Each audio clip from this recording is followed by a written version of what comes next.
Hello everyone, Ticklets academy YouTube channel में आप सभी का स्वागत है।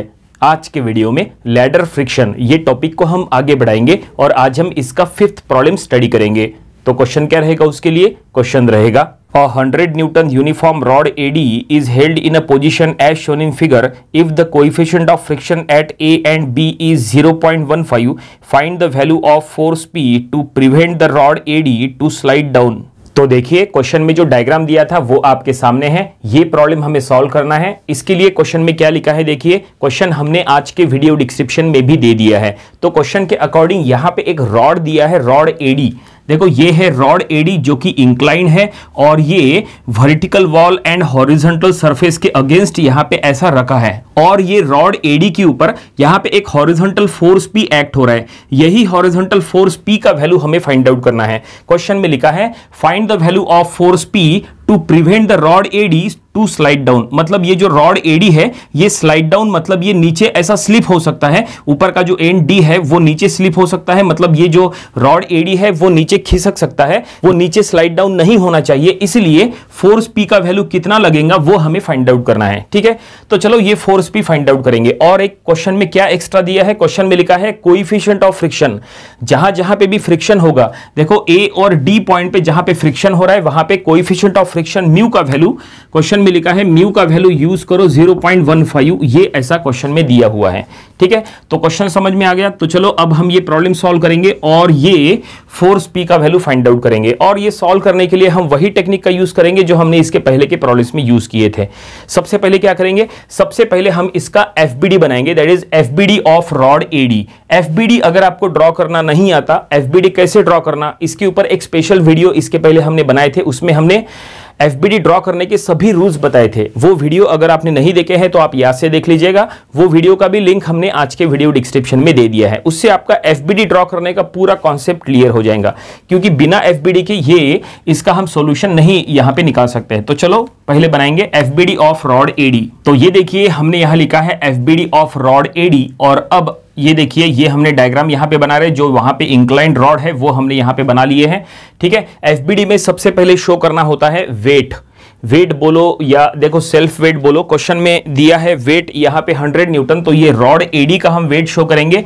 वेट हमेशा सेंट्रली वर्टिकली डाउनवर्ड शो करना पड़ता है। तो ये जो रॉड है, रॉड एडी का सेंटर क्या होगा, तो रॉड एडी का सेंटर वही होगा जहां पे फोर्स पी एक्ट हो रहा है। देखो ये कैसे समझ में आ रहा है कि फोर्स पी जो है वो सेंट्रली एक्ट हो रहा है, क्योंकि देखो टोटल हाइट यहाँ पे 40 है और यहां से देखो फोर्स पी जो पॉइंट पे एक्ट हो रहा है वो पॉइंट जो है वो नीचे से 20 सेंटीमीटर ऊपर है।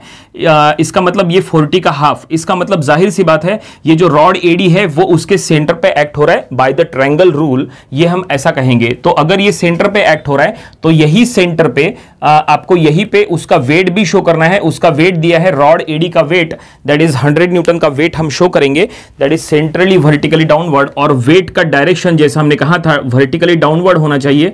तो ये देखिए ये हम वेट शो कर रहे हैं सेंट्रली। टोटल रॉड का जो लेंथ है वो क्या है वो तो यहां दिया हुआ नहीं है, लेकिन वेट जो है वो सेंट्रली शो करना बहुत जरूरी है। तो ये हमने शो किया है, ये हम यहां लिख लेंगे। उसका वेट कितना है, 100 न्यूटन का वेट यहां पे शो किया है। वेट शो करने के बाद हम यहां पे सरफेस रिएक्शन शो करेंगे। सरफेस रिएक्शन बोलो या सपोर्ट रिएक्शन बोलो। ठीक है, तो जो रॉड का जो नीचे का एंड है एंड ए और ऊपर का एंड है एंड डी, दोनों सरफेस के कांटेक्ट में है, तो यही सरफेस उनका सपोर्ट है। तो वहीं पे आपको surface reaction support reaction show करना है। जो एंड ए है वो हॉरिजॉन्टल फ्लोर पे है, तो यहां पे हम फ्लोर रिएक्शन शो करेंगे परपेंडिकुलर टू द फ्लोर। और जो एंड डी है वो वर्टिकल वॉल के अगेंस्ट है, तो वर्टिकल वॉल के कांटेक्ट में है, तो यहां पे हम वॉल रिएक्शन शो करेंगे। और अब इसको नेमिंग दे देंगे। तो ये डी पॉइंट पे जो रिएक्शन है इसको हम कहेंगे रिएक्शन आर डी, और ए पे जो रिएक्शन है उसको हम कहेंगे that is reaction R A. इस तरह से ये हमने रिएक्शन शो किए हैं और ये रिएक्शंस जैसा हमने कहा था ये एग्जैक्टली परपेंडिकुलर है, तो ये परपेंडिकुलर का सिंबल भी यहां शो कर लेंगे। ये देखिए ये इस तरह से ये हम परपेंडिकुलर शो कर रहे हैं। ठीक है, और यहां पे क्या शो करना है, अब हमें यहां पे फ्रिक्शनल फोर्स शो करना है। फ्रिक्शनल फोर्स शो करने के लिए आपको सबसे पहले ये पता करना पड़ेगा कि जो रॉड एडी है वो किस तरह से मूव करेगा, यानी उसका मूवमेंट कहां पे है। वो इसीलिए क्योंकि हमेशा frictional force opposite to the motion show करना होता है, यानी बॉडी जो साइड में मूव कर रही है उसके अपोजिट साइड में आपको फ्रिक्शनल फोर्स शो करना है। तो यहां पे हम चेक करेंगे कि फ्रिक्शन कहां पे हो रहा है। तो अगर आप प्रॉपरली चेक करेंगे क्वेश्चन में जो क्वेश्चन में लिखा था कि रॉड एडी स्लाइड डाउन, मतलब ये रॉड एडी जो है वो नीचे स्लाइड करेगा, वो स्लाइड नहीं होना चाहिए, इसलिए हम फोर्स पी यहां पे फाइंड आउट करने वाले हैं। तो रॉड डी, ये जो रॉड है ये जब रॉड नीचे स्लाइड करेगा तो ऐसे में क्या होगा, ये जो डी है वो एंड डी ऐसा नीचे आएगा और एंड ए जो है वो ऐसा लेफ्ट साइड में जाएगा। तो जाहिर सी बात है अगर एंड डी नीचे आएगा तो यहां पे फ्रिक्शन होगा, तो फ्रिक्शनल फोर्स यहां पे अपोजिट टू द मोशन, मतलब यहां पे अपवर्ड हमें शो करना पड़ेगा, क्योंकि opposite to the motion and D जो है वो नीचे आ रहा है, तो फ्रिक्शनल फोर्स हम यहां ऊपर शो करेंगे। तो ये हमने शो किया है डी पॉइंट पे, यहां पे जो फ्रिक्शनल फोर्स है, ये देखो यहां पे फ्रिक्शन हो रहा है, तो ये हमने फ्रिक्शनल फोर्स शो किया है अपोजिट टू द मोशन, और इसका डायरेक्शन हमने यहां दे दिया अपवर्ड। ठीक है, और इसका हम नाम यहां पे दे देंगे, जस्ट अ मिनट, यहां पे हम नेमिंग यहां पे दे देंगे, इसको कहेंगे एफ डी। ठीक है, यानी फ्रिक्शन एट पॉइंट डी, इसलिए एफ डी। उसी तरह से जैसा हमने कहा था, जब ये एंड डी नीचे आएगा तो एंड ए लेफ्ट साइड में जाएगा, तो जाहिर सी बात है यहां पे फ्रिक्शन होगा, तो फ्रिक्शनल फोर्स यहां पे राइट साइड में शो करना पड़ेगा, क्योंकि एंड ए लेफ्ट साइड जा रहा है, इसलिए फ्रिक्शनल फोर्स यहां पे राइटवर्ड। तो ये हम यहां पे फ्रिक्शनल फोर्स शो किए हैं राइटवर्ड, और इसका नाम हम यहां दे देंगे, दैट इज एफ ए, क्योंकि ए पॉइंट पे है इसलिए एफ ए। इस तरह से हमने यहां पे फ्रिक्शनल फोर्स शो किए हैं। तो सभी टाइप के फोर्सेस हमने यहां पे शो कर लिए, रिएक्शन शो कर लिए हैं। ठीक है, अब यहां पे कोई भी इंक्लाइंड फोर्स है क्या? कोई भी इंक्लाइंड फोर्स नहीं है, बस डिस्टेंस शो करने का रह गया, चलो वो भी हम यहां शो कर लेंगे। तो ये देखिए, ये हमने यहाँ पे एफबीडी कंप्लीट कर लिया है, इसमें सभी टाइप के डिस्टेंसेस हमने शो किए हैं। देखो यहाँ पे डिस्टेंस टोटल बेस यहाँ पे 16 सेंटीमीटर था, लेकिन जाहिर सी बात है जैसा हमने कहा था 100 न्यूटन सेंट्रली एक्ट हो रहा है, तो सेंट्रली एक्ट हो रहा है तो ये जो बेस है नीचे का वो भी दो इक्वली पार्ट में डिवाइड हो जाएगा। तो ये हमने शो किया है, इधर का 8 सेंटीमीटर और ये भी 8 सेंटीमीटर। और वर्टिकली अगर बात करें, टोटल हाइट दिया था 40 सेंटीमीटर और ये 20 सेंटीमीटर के वजह से हाइट दो इक्वली पार्ट में डिवाइड हो रहा था, तो हमने ये शो किया है, ये लेंथ 20 सेंटीमीटर और ये भी लेंथ 20 सेंटीमीटर। इस तरह से ये यहाँ पे ये एफबीडी कंप्लीट हो चुका है। अब हम क्या करेंगे, इसको सॉल्व करेंगे। अब सॉल्व करने के लिए आपको यहाँ इक्विलिब्रियम कंडीशंस अप्लाई करना है। अब इक्विलिब्रियम कंडीशंस क्या होती है, देखो 3 टाइप की इक्विलिब्रियम कंडीशंस आती है। Summation of F of X equal to 0, second summation of F of Y equal to 0, third summation of moment equal to 0। ये 3 कंडीशन का यूज करके आपको प्रॉब्लम सॉल्व करना है। और एक एडिशनल आपको एक फार्मूला यूज करना है, वो है फ्रिक्शनल फोर्स का फार्मूला। फ्रिक्शनल फोर्स का फार्मूला होता है F equal to mu into R. ये एक स्टैंडर्ड फार्मूला है। तो आपको ये सभी कंडीशंस का यूज करते हुए अब आपको प्रॉब्लम सॉल्व करना है। और क्या फाइंड आउट करना है, हमें यहां पे P का वैल्यू फाइंड आउट करना है। P अगर मिल गया तो प्रॉब्लम समाप्त हो जाएगा, लेकिन ये P फाइंड आउट करना अभी इतना आसान नहीं रहेगा।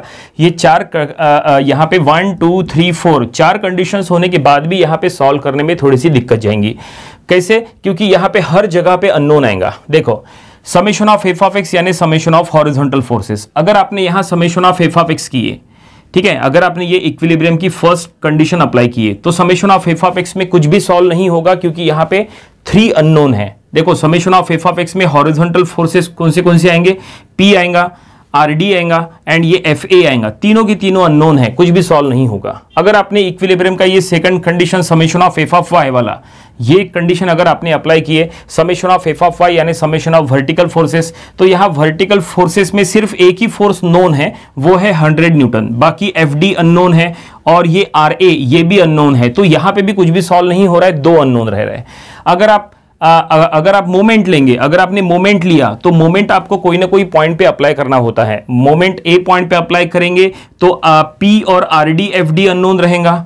अगर आपने मोमेंट D पॉइंट पे अप्लाई किए तो P और RA FA अननोन रहेगा। तो मोमेंट में भी कुछ भी सॉल्व नहीं होगा।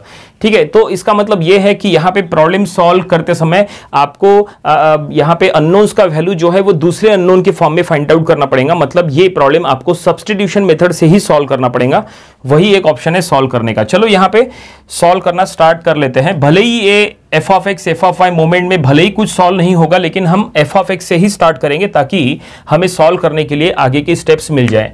तो चलो सबसे पहले हम इक्विलिब्रियम का फर्स्ट कंडीशन अप्लाई करेंगे, summation of F of X equal to 0। Summation करने का रूल है हॉरिजॉन्टली राइट साइड जाने वाले फोर्सेस प्लस लेना है। तो हॉरिजॉन्टल फोर्सेस यहाँ पे कितने हैं काउंट करो। तो हॉरिजॉन्टल फोर्सेस ये 1, ये 2, ये 3 हॉरिजॉन्टल फोर्सेस है, तीनों का समेशन। फोर्स P जो है वो राइट साइड जा रहा है तो फोर्स P प्लस में लेंगे। देन RD लेफ्ट साइड जा रहा है तो RD माइनस में लेंगे, minus RD। And FA right side जा रहा है तो वो हम प्लस में लेंगे, प्लस FA। ठीक है, just a minute, plus FA equal to 0। अब F यानी क्या होता है, तो हमने कहा है F यानी म्यू इंटू आर होता है। इसका मतलब F के जगह म्यू इंटू आर ऐसा लिख सकते हैं, तो हम यहां पे वही करेंगे। सो P माइनस RD FA यानी म्यू इंटू RA। तो देखो म्यू इंटू RA ऐसा लिख लेंगे। और म्यू का वैल्यू हमें पता है, म्यू का वैल्यू है 0.15, जो प्रॉब्लम में दिया हुआ है। A और D पे फ्रिक्शन हो रहा है, दोनों जगह frictional force that is coefficient of friction same है। तो म्यू का वैल्यू यहां पुट करो तो हम लिख लेंगे P minus RD plus 0.15 of RA equal to 0। ठीक है, तो फिलहाल यहां पे कुछ भी सॉल्व नहीं हो रहा है, जैसा हमने कहा था ये इसको यहीं पे स्टॉप करना पड़ेगा। देखते हैं आगे चल के कि इसके थ्रू कुछ सॉल्व होता है क्या। फिलहाल हम इसको इक्वेशन नंबर 1 देंगे क्योंकि यहां कुछ भी सॉल्व नहीं हो रहा है। चलो अब इक्विलिब्रियम का सेकंड कंडीशन अप्लाई करो, summation of F of Y equal to 0। Summation of F of Y यानी समेशन ऑफ वर्टिकल फोर्सेस, और समेशन करने का रूल है वर्टिकली अपवर्ड जाने वाले फोर्सेस प्लस ले लेना है। तो कितने वर्टिकल फोर्सेस है यहां काउंट करो। यहां टोटल 3 वर्टिकल फोर्सेस है, RA 100 एंड FD, और तीनों का समेशन RA अपवर्ड जा रहा है पॉजिटिव में लेंगे, FD अपवर्ड जा रहा है वो भी प्लस में ले लेंगे। तो ये हम यहां लिख लेंगे RA plus FD and 100 Newton wait नीचे आ रहा है डाउनवर्ड, तो माइनस 100 इक्वल टू 0। ठीक है, यहां पे भी 2 अननोन है। अब यहां पे FD है, FD यानी म्यू इंटू RD, क्योंकि फ्रिक्शनल फोर्स F के जगह म्यू इंटू आर ऐसा लिख सकते हैं। सो हम लिख लेंगे RA और FD के जगह म्यू का वैल्यू लिख लो सीधा 0.15 इंटू RD माइनस 100। ये भी यहां से भी कोई भी टर्म यहां पे सॉल्व नहीं हो रहा है, तो इसको हम फिलहाल इक्वेशन नंबर 2 कहेंगे। ठीक है, इक्वेशन नंबर 1 में 3 अननोन है और इक्वेशन नंबर 2 में 2 अननोन है। इसका मतलब ये साइमल्टेनियसली सॉल्व नहीं होगा। ठीक है, यहां इसका मतलब ये दोनों के थ्रू कुछ भी सॉल्व नहीं होगा। चलो summation of F of X हो गया, summation of F of Y हो गया। मोमेंट वाली कंडीशन अप्लाई कर लेते हैं, समेशन ऑफ मोमेंट। तो मोमेंट अगर आपको अप्लाई करना है, मोमेंट कोई ना कोई पॉइंट पे अप्लाई करना होता है, तो हम यहां अप्लाई करेंगे समेशन ऑफ मोमेंट। चलो मोमेंट हम ए पॉइंट पे ले लेंगे। मोमेंट क्या होता है, मोमेंट ऐसा फोर्स होता है जो अप्लाई करने के बाद बॉडी या तो क्लॉकवाइज रोटेट करती है या एंटी क्लॉकवाइज रोटेट करती है। मोमेंट का फार्मूला होता है फोर्स इनटू परपेंडिकुलर डिस्टेंस, और मोमेंट या तो ए पॉइंट पे अप्लाई करो या तो डी पॉइंट पे अप्लाई करो, चॉइस आपकी है। मोमेंट आप ये बीच में जो सेंटर पॉइंट है वहां पे भी अप्लाई कर सकते हैं, कोई दिक्कत नहीं है। ठीक है, तो मोमेंट हम फिलहाल ए पॉइंट पे ले लेंगे। ठीक है, मोमेंट अगर आपको ए पॉइंट पे लेना है तो मोमेंट का रूल क्या है, मोमेंट का रूल है कि मोमेंट आप जो पॉइंट पे अप्लाई करोगे वो पॉइंट से पास होने वाले सभी फोर्सेस 0। मोमेंट आप जहां अप्लाई करेंगे वहां से आने जाने वाले सभी फोर्सेस 0। मोमेंट अभी आपने ए पॉइंट पे अप्लाई किया है तो ए से पास होने वाले सभी फोर्सेस 0। तो चेक करो ए से कितने फोर्सेस पास हो रहे हैं, तो ए से 2 फोर्सेस पास है, RA एंड FA दोनों जो है वो ए से पास हो रहे हैं, तो दोनों का मोमेंट यहां पे 0 हो जाएगा। इसका मतलब ये दोनों FA RA ये इक्वेशन में नहीं आएगा, बाकी जितने भी फोर्सेस सेफ है वो मोमेंट की इक्वेशन में आएंगे। और समेशन करने का रूल हम यहां ले लेंगे, क्लॉकवाइज जाने वाले फोर्सेस पॉजिटिव, जो फोर्सेस क्लॉकवाइज है ए पॉइंट के रिस्पेक्ट में वो हम प्लस में लेंगे, और जो फोर्सेस एंटी क्लॉकवाइज है ए पॉइंट के रिस्पेक्ट में उसको हम माइनस में लेंगे। यही रूल से सॉल्व करना चाहिए, ये कंपलसरी नहीं है। आप चाहे तो इसका उल्टा रूल यूज किए तो भी चलेगा, आप चाहे तो एंटी क्लॉकवाइज फोर्सेस पॉजिटिव लेके सॉल्व करो, उससे भी वही आंसर आता। डिफरेंट बुक्स में डिफरेंट दिया है, कुछ बुक्स में क्लॉकवाइज फोर्सेस पॉजिटिव लेके सॉल्व किया है, तो कुछ बुक्स में एंटी क्लॉकवाइज फोर्सेस पॉजिटिव लेके सॉल्व किया है। तो आप दोनों में से कोई भी एक मेथड का यूज करो, दोनों के थ्रू 100% एक ही आंसर आता है। वैसे आपके कॉलेज में आपके लेक्चरर आपको जो मेथड फॉलो करने के लिए कह रहे हैं, आपको वो मेथड फॉलो करना चाहिए। ठीक है, तो चलो अब हम यहां सॉल्व करना स्टार्ट करते हैं। मोमेंट हम ए पॉइंट पे लेंगे तो 2 फोर्सेस 0 हो रहे, RA FA ये दोनों मोमेंट की इक्वेशन में नहीं आएंगे, क्योंकि ये दोनों का distance with respect two point A 0 है, डिस्टेंस 0 है, इसलिए मोमेंट भी जीरो, और मोमेंट का फार्मूला याद रखना, फोर्स इंटू परपेंडिकुलर डिस्टेंस। ठीक है, तो ये चार फोर्सेस P, 100, FD, RD, ये चारों फोर्सेस मोमेंट की इक्वेशन में आएंगे।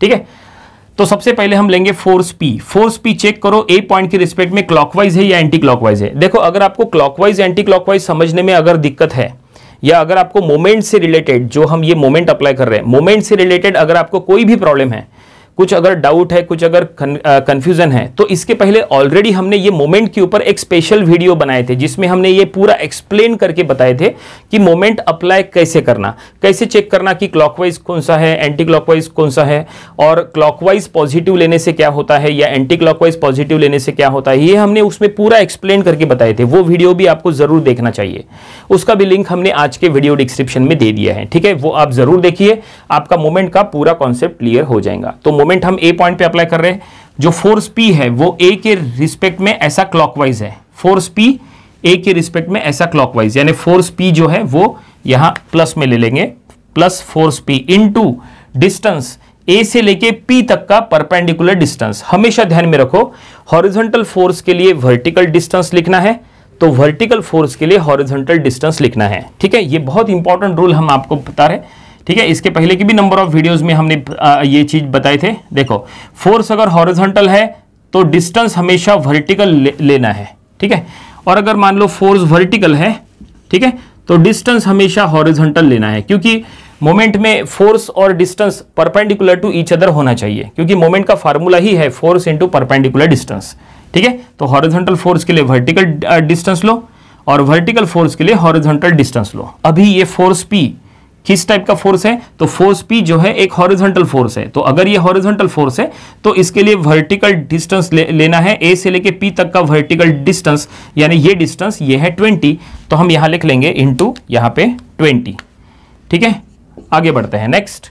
उसके बाद ये 100, देखो ये 100 ऐसा नीचे जा रहा है, चेक करो कि ये क्लॉकवाइज या एंटी क्लॉकवाइज, तो 100 जो है ऐसा क्लॉकवाइज है, 100 ऐसा क्लॉकवाइज। ठीक है, इसका मतलब ये 100 यहां पॉजिटिव में आएगा, प्लस 100 इनटू डिस्टेंस ए से लेके 100 तक का। देखो, मोमेंट ए पे लिया है तो डिस्टेंस आपको ए से ही काउंट करना है, तो ए से लेके 100 तक का आपको यहां परपेंडिकुलर डिस्टेंस लेना है। तो 100 एक वर्टिकल फोर्स है, तो 100 अगर वर्टिकल फोर्स है तो वर्टिकल फोर्स के लिए जैसा हमने कहा था हॉरिजॉन्टल डिस्टेंस लेना है, तो हॉरिजॉन्टल डिस्टेंस ये डिस्टेंस, ये देखो 100 वर्टिकल के लिए ये हॉरिजॉन्टल कितना 8, तो हम यहां लिख लेंगे इनटू 8। ठीक है, वर्टिकल फोर्स के लिए हॉरिजॉन्टल डिस्टेंस हमने लिख लिए 8। इस तरह से आगे बढ़ेंगे। देन ये फोर्स RD देखो लेफ्ट साइड जा रहा है, RD चेक करो ए पॉइंट के रिस्पेक्ट में क्लॉकवाइज या anti clockwise, clockwise anti clockwise में गलत नहीं होना चाहिए।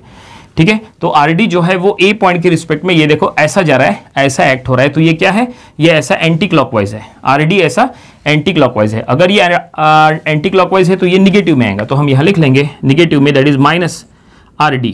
ठीक है, इनटू डिस्टेंस, डिस्टेंस क्या होगा, डिस्टेंस हॉरिजॉन्टल फोर्स है, RD is the horizontal force. ठीक है, हॉरिजॉन्टल फोर्स के लिए वर्टिकल डिस्टेंस ए से लेके RD तक का वर्टिकल डिस्टेंस, तो ये RD हॉरिजॉन्टल फोर्स के लिए ये वर्टिकल डिस्टेंस, देखो ये इतना डिस्टेंस ए से लेके RD तक का, ए यहां पे है ना, ठीक है, ए यहां पे है, इसका मतलब यहां से लेके इतना डिस्टेंस ये है यहां पे 40, तो हम लिख लेंगे इनटू 40 इस तरह से। और अब ये FD की बारी, FD देखो वर्टिकली अपवर्ड जा रहा है, चलो चेक करेंगे कि FD अगर अपवर्ड जा रहा है तो ए पॉइंट के रिस्पेक्ट में क्लॉकवाइज है या एंटी क्लॉकवाइज है। तो FD अगर अपवर्ड जा रहा है तो वो ए पॉइंट के रिस्पेक्ट में ऐसा एंटी क्लॉकवाइज है, देखिए ऐसा आपको डेमो करना पड़ेगा इस तरह से, FD ऐसा एंटी क्लॉकवाइज है, FD ठीक है, ऐसा FD ए पॉइंट के रिस्पेक्ट में एंटी क्लॉकवाइज है, डेमो करना पड़ेगा। ठीक है, तो ये निगेटिव में आएगा, एंटी क्लॉकवाइज है इसलिए निगेटिव में FD इनटू डिस्टेंस ए से लेके FD तक का परपेंडिकुलर डिस्टेंस, और FD एक वर्टिकल फोर्स है, तो अगर ये वर्टिकल फोर्स है तो वर्टिकल फोर्स के लिए हॉरिजॉन्टल डिस्टेंस, देखो ये हॉरिजॉन्टल डिस्टेंस ए से लेके FD तक, देखो FD यहां से जा रहा है, अगर वो यहां से जा रहा है तो यहां से लेके इतना लेंथ क्या है, ये लेंथ है यहां पे 16। ठीक है, तो हम यहां लिख लेंगे इनटू 16। तो फाइनली मोमेंट हमने अप्लाई करके चारों टर्म्स, ये देखो ये जो चार फोर्सेस है चारों हमने यहाँ इक्वेशन में ले लिए, 4 टर्म्स बनी है, अब इक्वल टू 0 ऐसा लिख दो। ठीक है, तो फाइनली ये डायग्राम्स का काम हो गया, अब इसका कोई काम नहीं है। ये एफबीडीज के थ्रू जो भी हमें मिलना था, जो भी कैलकुलेशन करना था, हमने यहाँ पे इक्विलिब्रियम कंडीशन अप्लाई कर लिए। एफ ऑफ एक्स भी हो गया, एफ ऑफ वाई भी हो गया, मोमेंट भी हो गया, फ्रिक्शनल फोर्स का फार्मूला वो भी हम अप्लाई कर रहे हैं। इसका मतलब ये डायग्राम्स का काम खत्म हो गया, अब इससे हमें कुछ भी मिलना नहीं है। अब हमें जो भी सॉल्व करना है ये इक्वेशन से ही सॉल्व करना है। चलो देखते हैं इसके थ्रू कैसे हमें फोर्स P का वैल्यू मिलता है। ठीक है, तो सबसे पहले ये मोमेंट की अगर बात करें तो ये जो इक्वेशन है इसमें ये जो FD है, FD यानी होता है म्यू इंटू RD। ठीक है, तो वो हम यहां कर लेंगे। तो ये हम यहां लिख लेंगे 20P, ठीक है, प्लस ये 800 और ये माइनस RD, ये मतलब 40 RD, और ये FD यानी mu into RD। So mu का वैल्यू है 0.15 RD इंटू 16 इक्वल टू 0, ऐसा। अब ये RD, ये देखो ये RD और ये RD दोनों के सामने यहाँ पे माइनस है, दोनों का यहाँ पे एडिशन करो तो ये कुछ ऐसा हम लिख लेंगे 20P प्लस 800 माइनस, इसको हम कैलकुलेटर में सॉल्व कर लेंगे। तो ये हम यहाँ लिख लेंगे minus of 40 minus of 0.15 into 16।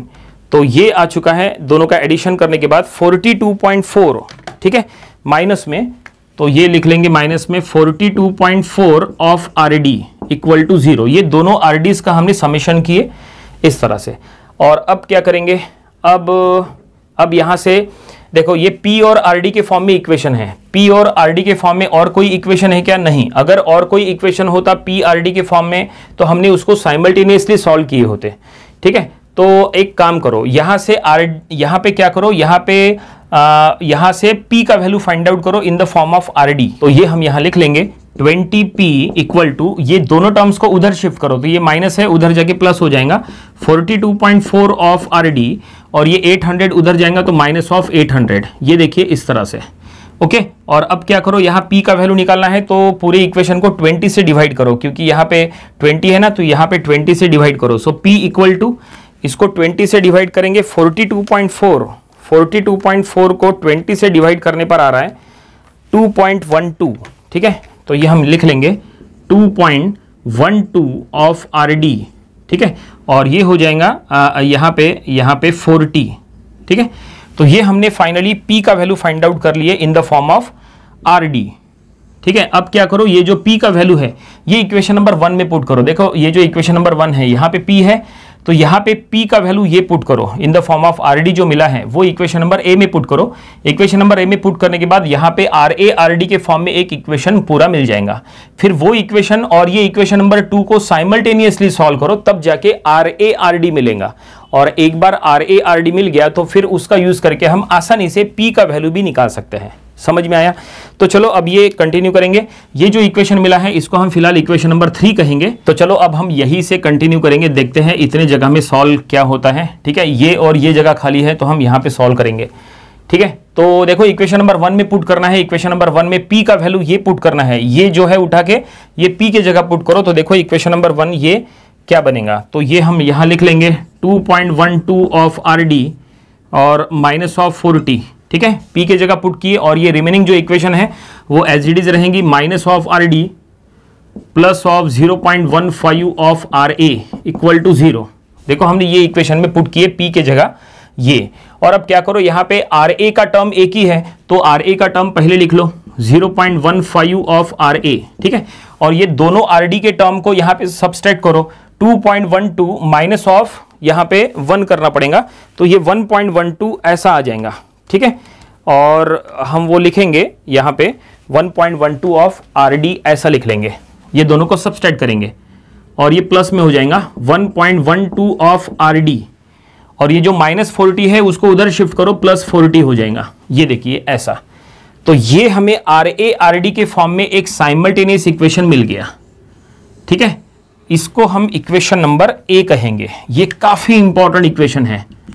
ठीक है, और अब इक्वेशन नंबर 2 हमारे पास है। देखो ये इक्वेशन नंबर 2, ये भी RA RD के फॉर्म में है, ये भी उसके नीचे लिख लो। तो इक्वेशन नंबर 2 हम यहां पे लिख लेते हैं नीचे। क्या है इक्वेशन नंबर 2? RA पहला टर्म है RA का, तो हम यहां लिख लेंगे RA, और दूसरा टर्म है RD का 0.15 RD प्लस में 0.15 ऑफ RD, और 100 जो है उसको राइट साइड में शिफ्ट करो तो इक्वल टू 100, क्योंकि कांस्टेंट टर्म हमेशा राइट साइड में चाहिए। तो ये दूसरा इक्वेशन मिल गया, इसको हम कहेंगे इक्वेशन नंबर B। और देखो इक्वेशन नंबर A और B को, इक्वेशन नंबर A में दो अननोन है RARD, इक्वेशन नंबर बी में भी दो अननोन है RARD, और अब ये दोनों को कैलकुलेटर में साइमल्टेनियसली सॉल्व करो तो आपको फाइनली RARD का वैल्यू मिल जाएगा। तो चलो हम इसको कैलकुलेटर में सॉल्व करेंगे, साइमल्टेनियसली सॉल्व करो। तो RA का कोएफिशिएंट 0.15 इक्वल टू RD का coefficient 1.12 equal to right side में 40 इक्वल टू दूसरे इक्वेशन में RA का कोएफिशिएंट 1, RD का कोएफिशिएंट 0.15 और राइट हैंड साइड में 100। तो ये हमने पूरा डाटा पुट कर लिए। तो RA का फाइनली वैल्यू हमें मिल चुका है 96.583, ये है RA का वैल्यू। तो जस्ट अ मिनट, ये हम यहाँ लिख लेंगे RARD मिल चुका है, ठीक है। From equation number A and B ऐसा हम यहाँ पे लिख लेंगे, from A and B, from A and B हमें क्या मिला है, तो यहाँ रिजल्ट हमने लिखना है RA मिला है हमें जो कि है 96.583 न्यूटन में दिया है पूरा सिस्टम। और हमें दूसरा अननोन मिला है यानी RD मिला है 22.77, तो यहाँ RD लिख लेंगे 22.77 न्यूटन। तो इस तरह से ये हमें 779 पॉइंट के बाद 3 डिजिट लिख लेंगे। तो ये हमें RA एंड RD दोनों मिल चुके हैं। और ये दोनों कितना इंपॉर्टेंट है, ये दोनों बहुत ज़्यादा इंपॉर्टेंट है, क्योंकि अब हम क्या करेंगे, इसमें से RD का वैल्यू यूज़ करेंगे और P फाइंड आउट करेंगे। अभी तक हमें P नहीं मिला है, तो P निकालने के लिए हम इक्वेशन नंबर 3 का यूज़ करने वाले हैं और यहाँ पे बस RD का वैल्यू पुट करना है। तो RD का वैल्यू मिल गया, ये वैल्यू उठा के इक्वेशन नंबर 3 में यहाँ पुट करो तो P मिल जाएगा और प्रॉब्लम वहीं पे कंप्लीट हो जाएगा, ठीक है। तो चलो equation number 3 employees, equation number 3 को यहाँ पे सॉल्व करेंगे। P इक्वल टू, तो हम यहाँ लिख लेंगे P equal to 2.12 of RD, तो RD का वैल्यू लिख लो। सो हम यहाँ लिख लेंगे 2.12 ऑफ RD यानी 22.779, ठीक है। यहाँ RD का वैल्यू लिख लिए -40, तो यहाँ लिख लो -40।